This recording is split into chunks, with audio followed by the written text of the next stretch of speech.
புதுச்சேரி கடற்கரையில் திரையிடப்பட்ட சூரியவம்சம் திரைப்படத்தை பொதுமக்கள் கண்டு ரசித்தனர். புதுச்சேரிக்கு வார இறுதி நாட்களில் பல்வேறு நாடுகள் மற்றும் மாநிலங்களிலிருந்து ஆயிரக்கணக்கான சுற்றுலா பயணிகள் வந்த வண்ணம் உள்ளனர். இவர்களை ஈர்க்க சுற்றுலாத்துறையும் தனியார் நிறுவனங்களும் பல்வேறு பொழுதுபோக்கு அம்சங்களை ஏற்படுத்தி வருகின்றன.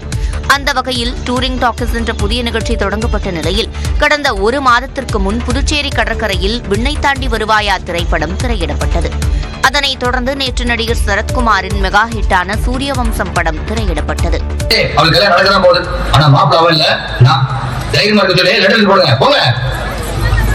சுமார் 28 ஆண்டுகளுக்கு முன் வெளியான இந்த படத்தை மீண்டும் பெரிய திரையில் சுற்றுலா பயணிகளும் உள்ளூர் மக்களும் ஆர்வத்துடன் கண்டுகளித்தனர். சூரியவம்சம் படம் போட்டிருக்காங்க. சின்ன வயசுல பார்த்தது. பேக் டு மூவி பார்க்கும்போது ரொம்ப சூப்பரா இருந்துச்சு. பழைய நினைவுகள்லாம் திரும்பி வந்த மாதிரி இருந்துச்சு. கடற்கரையில் நடத்தப்பட்ட இந்த நிகழ்ச்சிக்கான ஏற்பாடுகளை புதுச்சேரி அரசும் சுற்றுலாத்துறையும் இணைந்து செய்திருந்தது. திண்டுக்கல் மாவட்டம் வேடச்சந்தூர் அருகே ஓய்வு பெற்ற கிராம நிர்வாக அலுவலரை 6.5 பவுண்ட் தங்க நகைக்காக சிறுவன் ஒருவன் குளிர்பானத்தில் விஷம் கலந்து கொடுத்து கொன்றது அதிர்ச்சியை ஏற்படுத்தியுள்ளது. வேடச்சந்தூர் புளியமரத்து கோட்டை கிராமத்தை சேர்ந்த ஓய்வு பெற்ற கிராம நிர்வாக அலுவலரான 75 வயது மாரியப்பன் வட்டிக்கு பணம் கொடுத்து வந்துள்ளார். இவரின் தோட்டத்தில் பணிபுரிந்த 16 வயது சிறுவன் வட்டி பணத்தை வசூல் செய்வதையும் கவனித்து வந்துள்ளார். இந்த நிலையில் கடந்த 11ஆம் தேதி மாரியப்பன் உயிரிழந்த போது இயற்கையான மரணம் என குடும்பத்தினர் நினைத்துள்ளனர். பின்னர் நகை ஆவணங்களை காணாததால் சந்தேகமடைந்து போலீசில் புகார் கொடுத்துள்ளனர். விசாரணையில் கடந்த 2 மாதங்களுக்கு முன்பே 6.5 பவுண்ட் நகையை திருடிய சிறுவன் தனியாக வட்டிக்கு விட்டு வந்ததும் இது முதியவருக்கு தெரிய வந்ததால் குளிர்பானத்தில் விஷம் கலந்து கொடுத்து கொன்றதும் தெரிய வந்தது. அடக்கம் செய்யப்பட்ட உடலை தோண்டி எடுத்து உடற்கூறாய்வு செய்த போலீசார் சிறுவனை கைது செய்து சிறுவர் சீர்திருத்த பள்ளியில் அடைத்தனர். குத்தகைதாரர் திரைப்படத்தில் வடிவேலு வசூல் வேட்டையில் ஈடுபடும் இந்த காட்சியை போன்றே சங்கரன் கோவிலில் வாகன ஓட்டிகளிடம் அடாவடியாக வசூலிப்பதாக குற்றச்சாட்டு எழுந்துள்ளது. சங்கரன் கோவிலில் அமைந்திருக்கும் சங்கர நாராயணர் திருக்கோவிலுக்கு வரும் பக்தர்கள் தங்களின் வாகனத்தை கோவில் வாசல், மேலமாசி வீதி, வடக்கு மாசி வீதிகளில் நிறுத்தி செல்வதை வழக்கமாக கொண்டுள்ளனர். திருக்கோவிலில் வாகனம் நிறுத்துமிடம் எதுவும் இல்லாத நிலையில் பக்தர்களிடம் வாகன கட்டணம் வசூல் செய்யும் குத்தகைதாரர்கள் தெற்கு மாசி வீதியில் சாலை ஓரமாக வாகனங்களை நிறுத்திவிட்டு அருகில் உள்ள உணவகத்திற்கு சென்று வரும் மக்களிடமும் அடாவடித்தனமாக வசூல் வேட்டையில் ஈடுபட்டு வருகின்றனர். இதுபற்றி வசூல் செய்யும் ஊழியரிடம் வாகன ஓட்டி ஒருவர் வாக்குவாதத்தில் ஈடுபட்ட காட்சி வெளியாகி பரபரப்பை ஏற்படுத்தி உள்ளது. கோயில் வாசல் பார்க்கிங்ல வந்துட்டு இங்க சாப்பிட போனாலுமே உண்டு சார். என்ன இருக்குதுல? எது என்ன இருக்குதுல? கோயிலுக்கு வர்றதுன்னு போட்டுருக்கோம். கோயிலுக்கு போலாம். குமார் ஹோட்டலுக்கு ஹோட்டல் பார்க்கிங்க மாநகராட்சி வாங்க, நீங்க வாங்குறீங்க. இந்த விவகாரத்தில் இந்து சமய அறநிலையத்துறை அதிகாரிகளும் நகராட்சி நிர்வாகத்தினரும் தலையிட்டு உரிய நடவடிக்கை எடுக்க வேண்டும் என வாகன ஓட்டிகள் கோரிக்கை விடுத்துள்ளனர். சென்னையின் பிரதான சாலையில் அடுத்தடுத்து 5 வாகனங்கள் மீது பாபி சிம்ஹாவின் கார் மோதியதில் 4 பேர் காயமடைந்தனர்.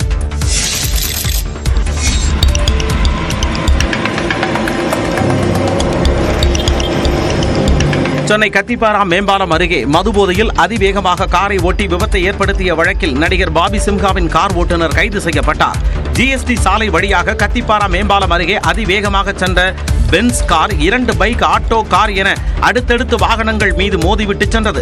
இந்த விபத்தில் நூக்கம்பாளையத்தைச் சேர்ந்த சரவணன், மேற்கு KK நகரைச் சேர்ந்த சுந்தர்ராஜ், குரோம்பேட்டை புருஷோத்தமன் நகரைச் சேர்ந்த ஆராதனா ஆகியோர் படுகாயமடைந்தனர். இதுகுறித்து பரங்குமலை போக்குவரத்து புலனாய்வு பிரிவு போலீசார் வழக்கு பதிவு செய்து விசாரணை நடத்தினர்.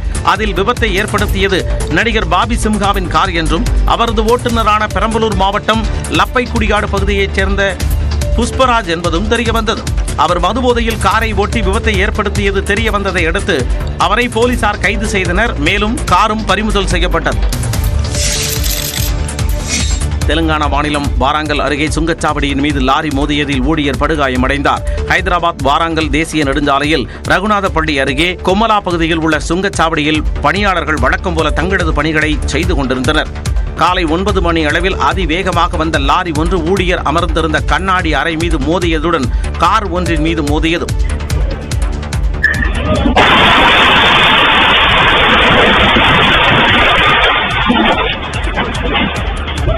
இந்த விபத்தில் சுங்கச்சாவடியில் பணியாற்றிய ஊழியர் படுகாயமடைந்து மருத்துவமனையில் சேர்க்கப்பட்டார்.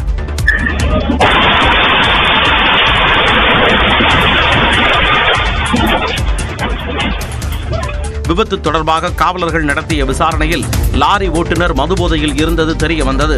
இதையடுத்து அவரை கைது செய்த காவலர்கள் சிறையில் அடைத்தனர்.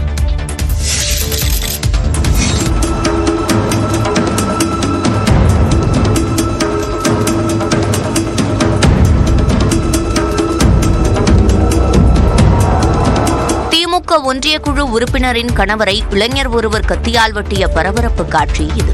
ராணிப்பேட்டை மாவட்டம் அரக்கோணம் ஊராட்சி ஒன்றிய குழு உறுப்பினராக இருப்பவர் அஸ்வின். இவரது கணவர் சுதாகர் அம்மனூரில் அமைந்துள்ள தனது வீட்டின் வெளியே நின்றிருந்தார். அப்போது அங்கு வந்த இளைஞர் ஒருவர் சுதாகரை சரமாரியாக தாக்கியுள்ளார். மேலும் தான் கொண்டு வந்திருந்த பட்டாக்கத்தியால் கைகள், முகம், மார்பு உள்ளிட்ட பகுதிகளில் சரமாரியாக வெட்டிவிட்டு தப்பியோடினார். சுதாகர் ரத்த வெள்ளத்தில் சரிந்து விழுந்த நிலையில் அவரது உறவினர்கள் அலறியடித்துக் கொண்டு அரக்கோணம் அரசு மருத்துவமனையில் அனுமதித்தனர்.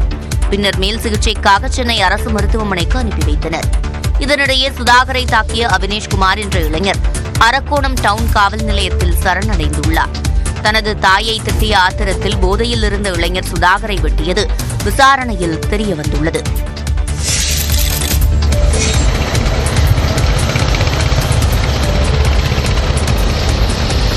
வாட்டி வதைக்கும் வெப்பத்தை தணிக்க கொடைக்கானலில் குவிந்த சுற்றுலா பயணிகளால் 5 கிலோமீட்டர் தூரத்திற்கு வாகனங்கள் அணிவகுத்து நின்றன. கோடை காலம் தொடங்கியுள்ளதால் பொதுமக்கள் கோடை வாசஸ்தலங்களுக்கு படையெடுத்து வருகின்றனர். இந்நிலையில் புனித வெள்ளி மற்றும் வார விடுமுறை என 3 நாட்கள் தொடர் விடுமுறை விடப்பட்டுள்ளதால் கொடைக்கானலில் சுற்றுலா பயணிகளின் எண்ணிக்கை வழக்கத்தை விட அதிகமாக காணப்பட்டது. குணா குகை, கடைவீதி, பில்லர் ராக் பகுதிகளில் சுற்றுலா பயணிகள் குவிந்ததால் போக்குவரத்து கடுமையாக பாதிக்கப்பட்டது. கார் உள்ளிட்ட வாகனங்களில் வரும் சுற்றுலா பயணிகள் ஆங்காங்கே வாகனங்களை நிறுத்திவிட்டு செல்வதால் உள்ளூர் மக்கள் அவதிக்குள்ளாகினர். எக்ஸ்பெக்ட் பண்ணதை விட இங்க நல்லா கூலிங் அதிகமாக தான் இருக்கு. வீட்டில் இருக்க சின்ன பிள்ளையெல்லாம் கூட்டி வந்து கொடைக்கானல் என்ஜாய் பண்ணுங்க. இதேபோன்று சேலம் மாவட்டம் ஏற்காட்டில் சுற்றுலா பயணிகள் கூட்டம் அலைமோதியது. படகு இல்லத்தில் சுற்றுலா பயணிகள் நீண்ட வரிசையில் காத்திருந்து படகு சவாரி செய்து மகிழ்ந்தனர். இந்நிலையில் நீலகிரி மாவட்டம் உதகையில் குவிந்த சுற்றுலா பயணிகளால் 2 கிலோமீட்டர் தூரம் வரை வாகனங்கள் அணிவகுத்து நின்றன. இதனால் கடும் போக்குவரத்து நெரிசல் ஏற்பட்டது. அதிமுக தவேக கூட்டணி பேச்சுவார்த்தையின் போது விஜய்க்கு துணை முதலமைச்சர் பதவி தரமாட்டேன் என்று சொல்லியிருக்க முடியாது என நாம் தமிழர் கட்சி தலைமை ஒருங்கிணைப்பாளர் சீமான் கூறியுள்ளார். சென்னை போயஸ் தோட்டத்தில் சிவந்தி ஆதித்தனாரின் நினைவுகளை ஒட்டி அங்கு சென்று திரும்பிய சீமானிடம் செய்தியாளர்கள் பல்வேறு கேள்விகளை எழுப்பினர். அதில் அதிமுக தவேக கூட்டணியில் விஜய் துணை முதலமைச்சர் பதவி கேட்டதாக ஆடிட்டர் குருமூர்த்தி பேசியது பற்றி கேள்வி முன்வைக்கப்பட்டது. இதற்கு சீமான் பதிலளித்தார். அது இருக்கலாம், துணை முதலமைச்சர் தர முடியாதுன்னா சொல்ல மாட்டாங்க, புரியுதா? முன்னேறி எனக்கிட்ட பேசப்பட்டதெல்லாம் தான் அங்கே பேசி படுத்தப்பட்டிருக்கு. உங்களுக்கு புரியுது நினைக்கிறேன். அது தரமாட்டேன்லாம் சொல்ல மாட்டாங்க, அது ஒத்து வரல, அது பிரிஞ்சிருப்பாங்க. அது போய் பேசிட்டு பிக் பாஸ் மாதிரி புரணி வச்சுட்டு இருக்க முடியாது. இதற்கு சீமான் பதிலளித்தார். தமிழ்நாட்டில் ஊழல் அதிகரித்து விட்டதாகவும் சீமான் குற்றம் சாட்டினார்.